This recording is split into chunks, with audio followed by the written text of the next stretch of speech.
The grand ballroom of Buckingham Palace sparkled under the light of crystal chandeliers. Kate Middleton stood at the entrance, her emerald green gown flowing gracefully as she surveyed the elegant scene before her. Tonight was the annual Commonwealth Banquet, one of the most important events on the royal calendar. Dignitaries from around the world had gathered to celebrate unity and friendship between nations. Kate took a deep breath, feeling the weight of her royal duties pressing down on her shoulders. The past few weeks had been incredibly demanding. She had attended countless charity events, hosted foreign ambassadors, and managed her children's schedules while William was away on official duties in Australia. Sleep had become a luxury she could barely afford. As she walked into the ballroom, Kate smiled warmly at the guests. Her training had taught her to always appear composed, no matter how she felt inside. The Queen Mother had once told her that being royal meant being a beacon of strength for others, even when your own light was flickering. The evening began with cocktails in the blue drawing room. Kate moved gracefully from group to group, engaging in conversations about humanitarian work, environmental conservation, and cultural exchange. She listened intently to a Canadian diplomat discussing Indigenous rights, nodding thoughtfully at his passionate words about preserving traditional ways of life. "Your Royal Highness," said Mrs. Chen, the wife of the Chinese ambassador, "your work with children's mental health has been truly inspiring. We've implemented similar programs in Beijing based on your initiatives." Kate's face lit up with genuine joy. "That's wonderful to hear. Children are our future, and their well-being should be our top priority." She spoke with conviction, her voice carrying the weight of personal experience. As a mother of 3, she understood the challenges parents faced in today's fast-paced world. The conversation continued for several more minutes before Kate excused herself to speak with other guests. She moved through the crowd like a gentle breeze, bringing warmth and comfort wherever she went. However, those who knew her well might have noticed the slight tension in her shoulders and the way she occasionally pressed her fingers to her temple. William arrived just as the guests were being called to dinner. He looked distinguished in his formal evening wear, his presence commanding respect and admiration. When he spotted Kate across the room, his face broke into a loving smile. They had been married for over a decade, but he still felt his heart skip a beat whenever he saw her. "Sorry I'm late, darling," he whispered as he approached her, gently kissing her cheek. "The meeting with the Prime Minister ran longer than expected." Kate squeezed his hand reassuringly. "Don't worry about it. How did everything go?" "Better than anticipated, actually. We've made significant progress on the housing initiative for veterans." William's eyes sparkled with enthusiasm. This project was close to his heart, combining his military background with his desire to help those who had served their country. As they walked toward the dining room, William noticed something different about Kate. Her usual radiant energy seemed dimmed, and there was a tightness around her eyes that spoke of exhaustion. He made a mental note to keep a close watch on her throughout the evening. The state dining room had been transformed into a masterpiece of elegant sophistication. The long table was adorned with pristine white linens, gleaming silverware, and elaborate floral arrangements featuring roses, lilies, and baby's breath. The soft glow of candles created an intimate atmosphere, despite the formal nature of the occasion. Kate found herself seated between the German Chancellor and the Prime Minister of New Zealand. Both were fascinating conversationalists, and she genuinely enjoyed learning about their country's unique challenges and achievements. The German Chancellor spoke passionately about renewable energy initiatives, while the New Zealand Prime Minister shared inspiring stories about their nation's response to natural disasters. As the first course was served, Kate realized she hadn't eaten much throughout the day. Her busy schedule had left little time for proper meals, and she had survived mostly on tea and small snacks. The delicate salmon appetizer looked appetizing, but her stomach felt unsettled. She took small bites, participating in the conversation while trying to ignore the growing feeling of lightheadedness. The room seemed warmer than usual, and she could feel a thin layer of perspiration forming on her forehead despite the cool evening air. "The children's literacy program you launched last year has been remarkable," the New Zealand Prime Minister was saying. "We're considering implementing something similar in our rural communities." Kate nodded, forcing herself to focus on the conversation. Education is the foundation of opportunity. When we invest in our children's ability to read and write, we're investing in their dreams and aspirations. Her words were heartfelt, but she noticed her voice sounded slightly strained. The second course arrived, and Kate attempted to eat the beautifully prepared beef Wellington. The rich flavors that would normally delight her taste buds seemed overwhelming tonight. She pushed the food around her plate, hoping no one would notice her lack of appetite. William, seated several chairs away, caught her eye and gave her an encouraging smile. He was engaged in an animated discussion about wildlife conservation with the Australian Prime Minister, but part of his attention remained focused on his wife. Something wasn't quite right, though he couldn't put his finger on exactly what it was. As the evening progressed, Kate began to feel increasingly unwell. The room seemed to sway slightly, and the voices around her became distant echoes. She gripped the edge of the table discreetly, trying to steady herself. The chandelier above seemed to pulse with an otherworldly brightness, and she had to close her eyes for a moment to regain her composure. "Are you feeling all right, Your Royal Highness?" asked the German Chancellor quietly, noticing Kate's pale complexion. Kate opened her eyes and managed a weak smile. "Just a bit tired, thank you for asking. It's been a long day." She reached for her water glass, hoping the cool liquid would help clear her head. The Chancellor nodded understandingly. "The demands of public service can be exhausting. I remember my first year in office, I barely slept for months." Kate appreciated the woman's kindness and discretion.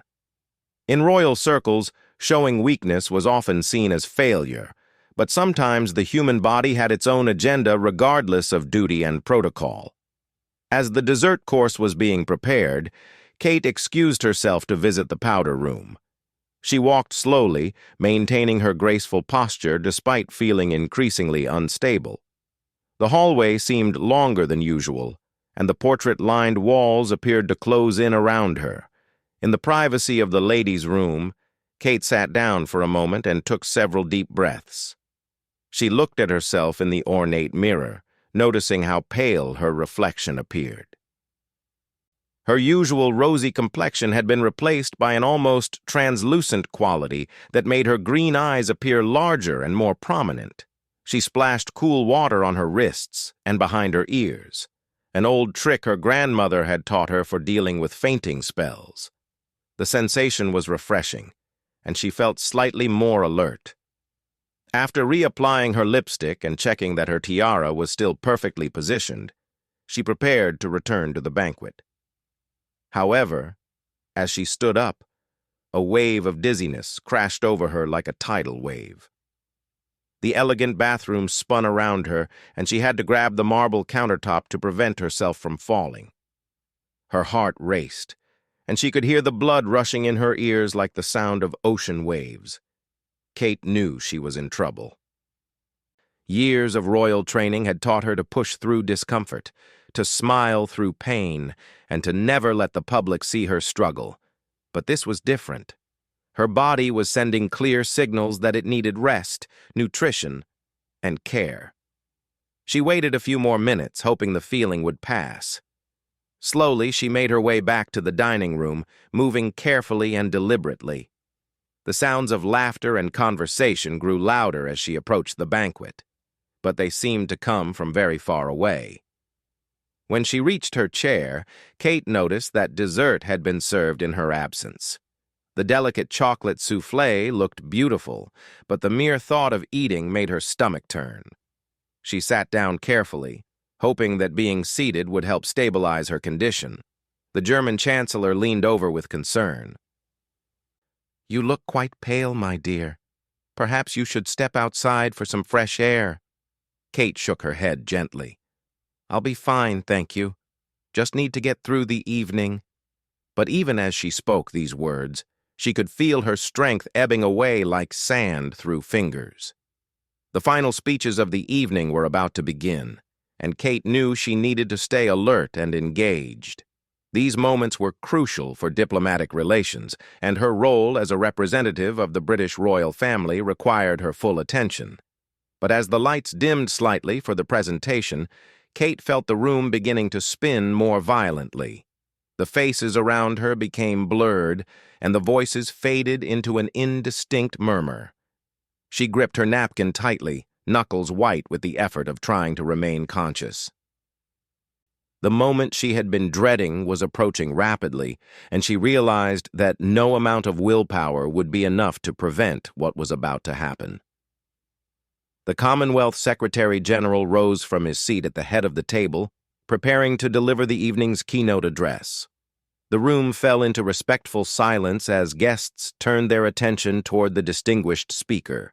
Crystal glasses caught the candlelight as they were carefully set down, and the gentle rustle of expensive fabrics created a symphony of anticipation. Kate tried desperately to focus on the speech, knowing that her reaction would be observed and potentially reported by the media representatives present. The Secretary-General's words about unity, cooperation, and shared values should have resonated deeply with her. But they seemed to drift past her like clouds in a distant sky. The bonds that tie our nations together, the speaker was saying, his voice carrying across the elegant dining room, are stronger than any challenge we might face individually. Kate nodded at appropriate moments, her years of training allowing her to maintain the appearance of engagement even as her vision began to blur around the edges. She could feel perspiration gathering at the base of her neck, despite the cool air conditioning that kept the palace at a comfortable temperature. William, still seated several chairs away, had been splitting his attention between the speech and periodic glances at his wife. During one such glance, he noticed Kate's unusual stillness. Unlike her typical animated engagement during formal events, she appeared frozen in place. Her hands clasped tightly in her lap. The Secretary-General continued his remarks, discussing climate change initiatives and economic partnerships. When we work together, he emphasized, our collective strength can address the greatest challenges of our time. Kate's breathing had become shallow and rapid. The elegant dining room, which moments before had been a testament to royal grandeur, now felt oppressive and confining. The ornate ceiling seemed to press down upon her, and the cheerful conversation that had filled the evening now sounded like an overwhelming cacophony. She glanced toward William, hoping to catch his eye without drawing attention from other guests. Their years together had created an almost telepathic connection, and she desperately needed his support. However, he was currently engaged in what appeared to be an important sidebar conversation with the Australian Prime Minister about veteran affairs. The German Chancellor, who had been observing Kate with growing concern throughout the evening, leaned slightly closer. "Your Royal Highness," she whispered, "you really don't look well at all. Should I call for assistance?" Kate shook her head almost imperceptibly. The last thing she wanted was to create a scene that would overshadow this important diplomatic gathering. "I'm managing," she whispered back, though her voice lacked conviction. But managing was becoming increasingly difficult. The room seemed to tilt at odd angles, and Kate had to grip the edge of the table to maintain her upright position. The faces around her became distorted, like reflections in funhouse mirrors, and the elegant chandeliers above appeared to pulsate with an unnatural rhythm. The Secretary-General was now discussing youth empowerment programs, a topic that normally would have captured Kate's complete attention given her extensive work with children and adolescents. "Young people represent our greatest hope," he was saying, "and their voices must be heard in every decision we make about the future." Kate tried to nod in agreement, but the simple movement caused a wave of nausea to wash over her. She could feel her carefully applied makeup beginning to feel heavy on her skin, and the tiara that had felt light as a feather when she first put it on now seemed to weigh several pounds. The irony wasn't lost on her that she was about to faint at an event celebrating strength and unity. She, who had represented grace under pressure countless times, was about to demonstrate human vulnerability in the most public way possible. William finally caught her eye during a pause in his conversation. What he saw alarmed him immediately. Kate's usually vibrant complexion had taken on an almost translucent quality, and her eyes, while still beautiful, appeared glassy and unfocused. Years of military training had taught him to quickly assess situations, and every instinct told him his wife was in distress. He excused himself from his conversation with a polite but firm, "Please continue without me for just a moment," and began to make his way around the table toward Kate. His movement was subtle but purposeful, the practiced efficiency of someone accustomed to handling crises with dignity. The speech was reaching its climax as the Secretary General spoke about the resilience of the human spirit. "In our darkest moments," he declared, "we find strength we never knew we possessed." Kate almost smiled at the timing of these words, if she had possessed the energy to do so. She was indeed discovering reserves of strength she hadn't known existed, simply by remaining upright and conscious for this long. But those reserves were rapidly depleting. The New Zealand Prime Minister, seated to Kate's left, had also begun to notice her distress. As a mother of young children herself, she recognized the signs of exhaustion and overwhelm. "Kate," she whispered softly, "take my arm if you need support." The kind offer nearly brought tears to Kate's eyes.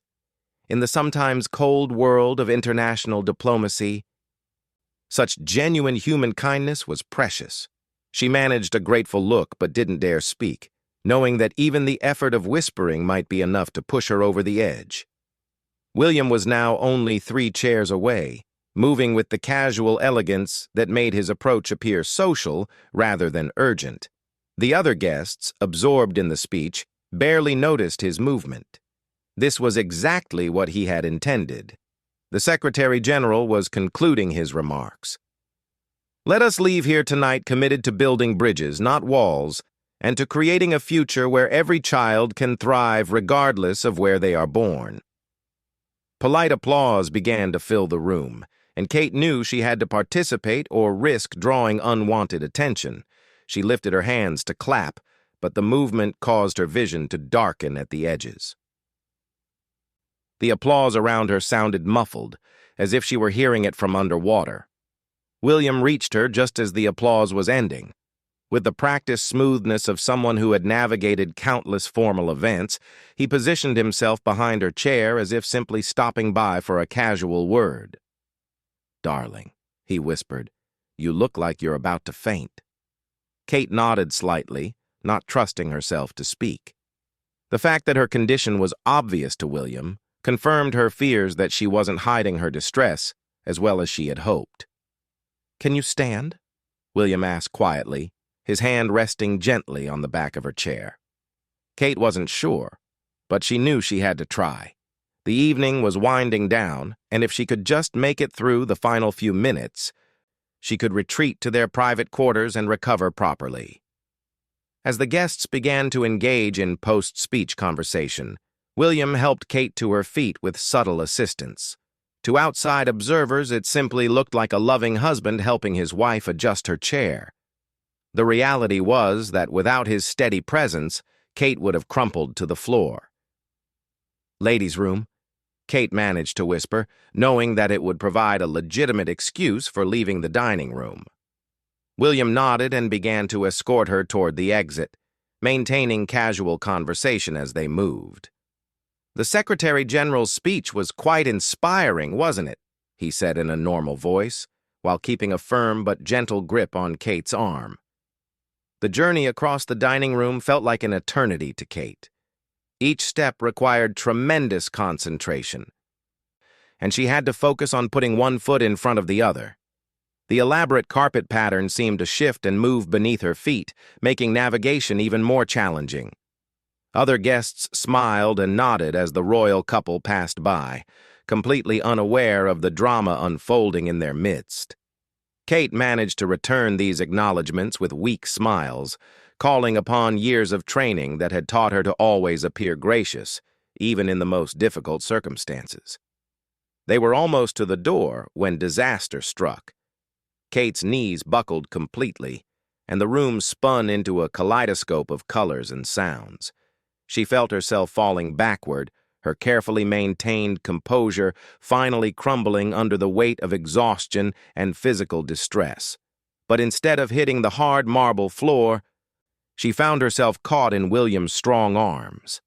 His reflexes, honed by years of military service, had allowed him to react instantly when he felt her body begin to collapse. In one smooth motion, he swept her up, supporting her weight completely. The moment was both terrifying and beautiful. Kate, who had spent her entire adult life being strong and independent, found herself completely dependent on the man she loved. William, meanwhile, held her as if she were the most precious thing in the world, his face a mixture of concern and protective determination. The few guests who witnessed this moment stopped their conversations, uncertain whether they should offer help or politely look away. The sudden silence spread outward like ripples in a pond, until the entire room was aware that something significant had happened. Kate's consciousness flickered like a candle in the wind. She was vaguely aware of being held, of feeling safe and protected, but the details of her surroundings had become soft and indistinct. William's face appeared above her like a beacon in fog, his worried blue eyes the only clear thing in her rapidly fading vision. Time seemed suspended in that breathtaking moment as William held Kate in his arms. The elegant dining room had fallen completely silent, with every guest witnessing this unexpected display of human vulnerability and devoted love. The Secretary General, still standing at the head of the table, looked on with concern and respect, recognizing that he was observing something far more powerful than any diplomatic speech. William's mind raced through his options with military precision. His first instinct was to carry Kate somewhere private where she could recover without the scrutiny of dozens of international dignitaries. However, he also knew that sudden movements could potentially worsen her condition if she was truly about to faint. "Kate," he whispered softly, his voice carrying all the tenderness of their years together. "Stay with me, darling. You're safe." Kate's eyelashes fluttered as she struggled to maintain consciousness. The world around her had become dreamlike, but William's voice cut through the fog like a lighthouse guiding ships to safety. She could feel the strength of his arms supporting her, and for the first time all evening, she allowed herself to truly relax. The German chancellor quickly rose from her seat, her diplomatic training kicking in as she recognized the need for discreet assistance.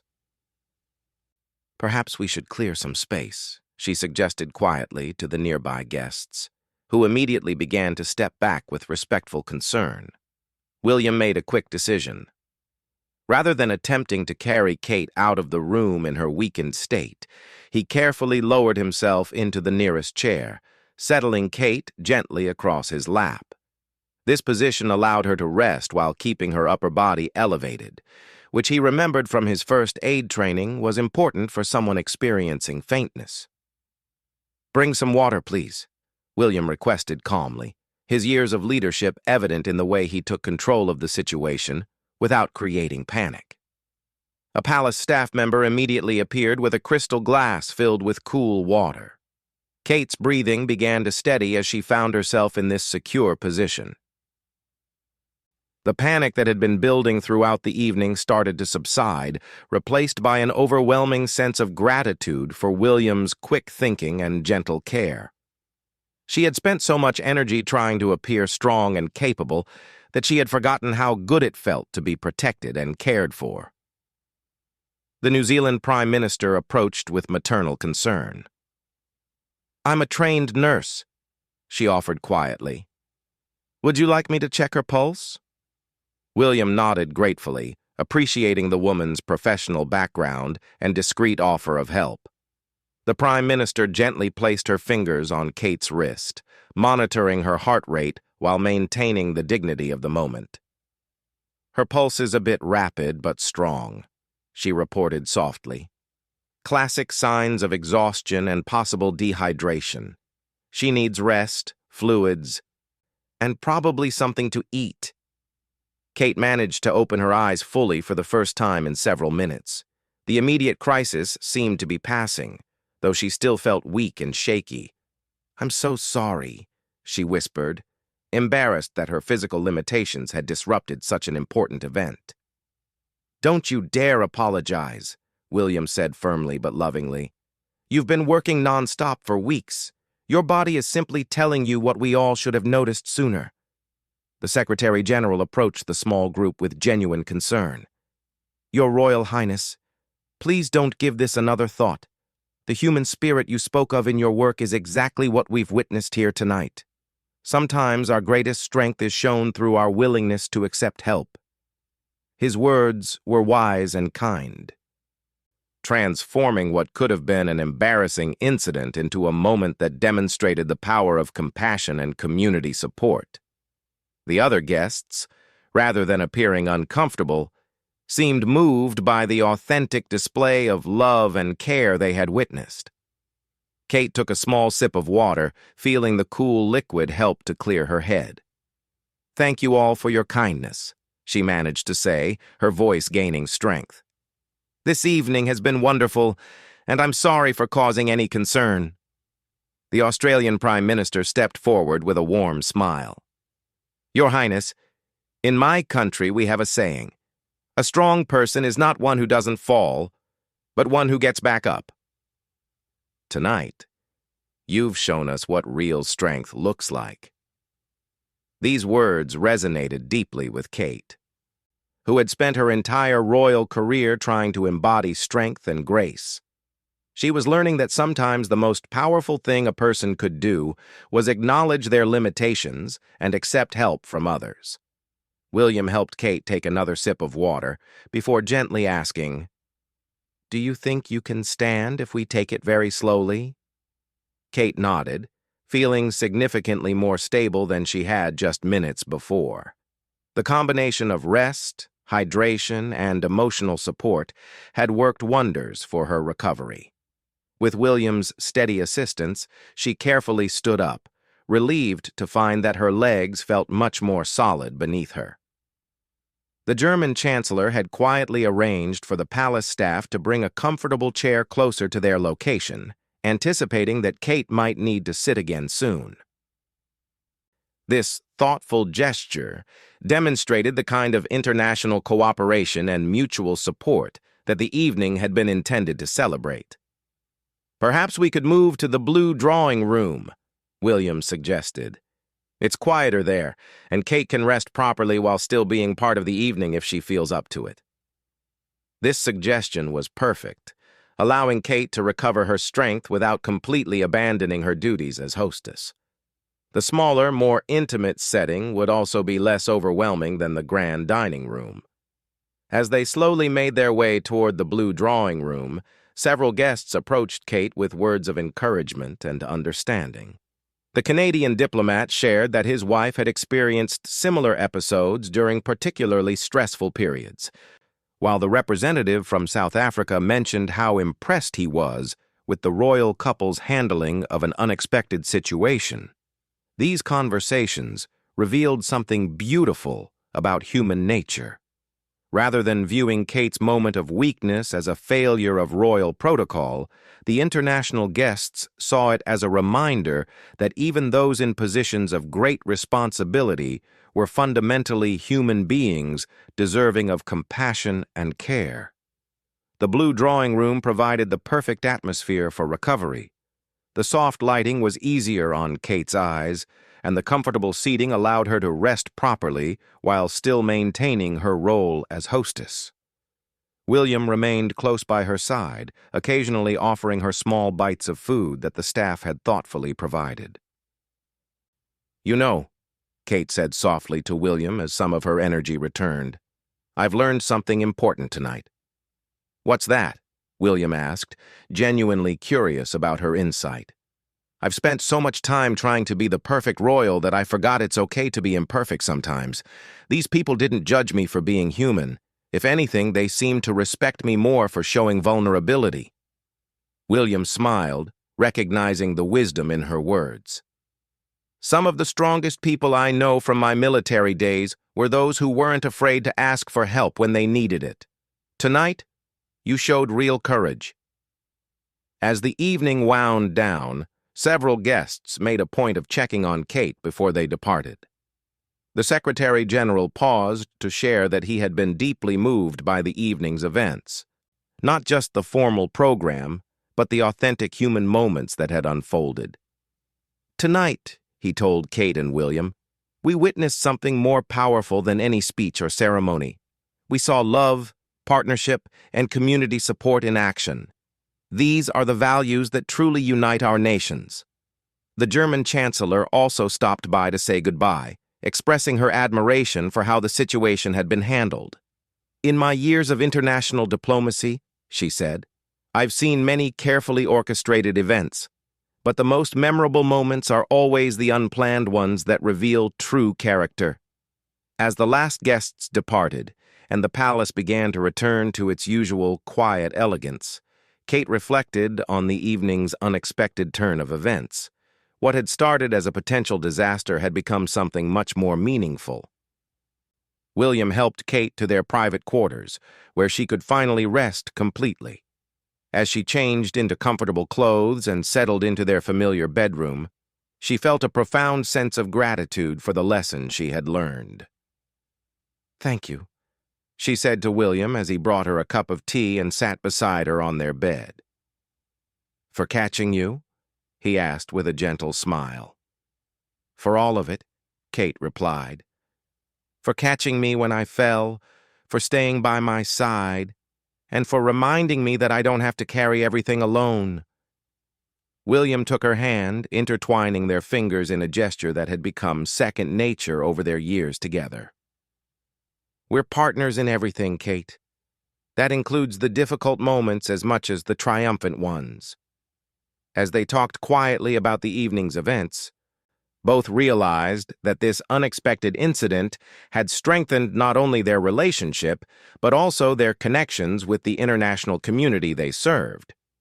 Sometimes the most powerful diplomatic moments happened not in planned speeches or formal ceremonies, but in the authentic human interactions that revealed shared values and common humanity.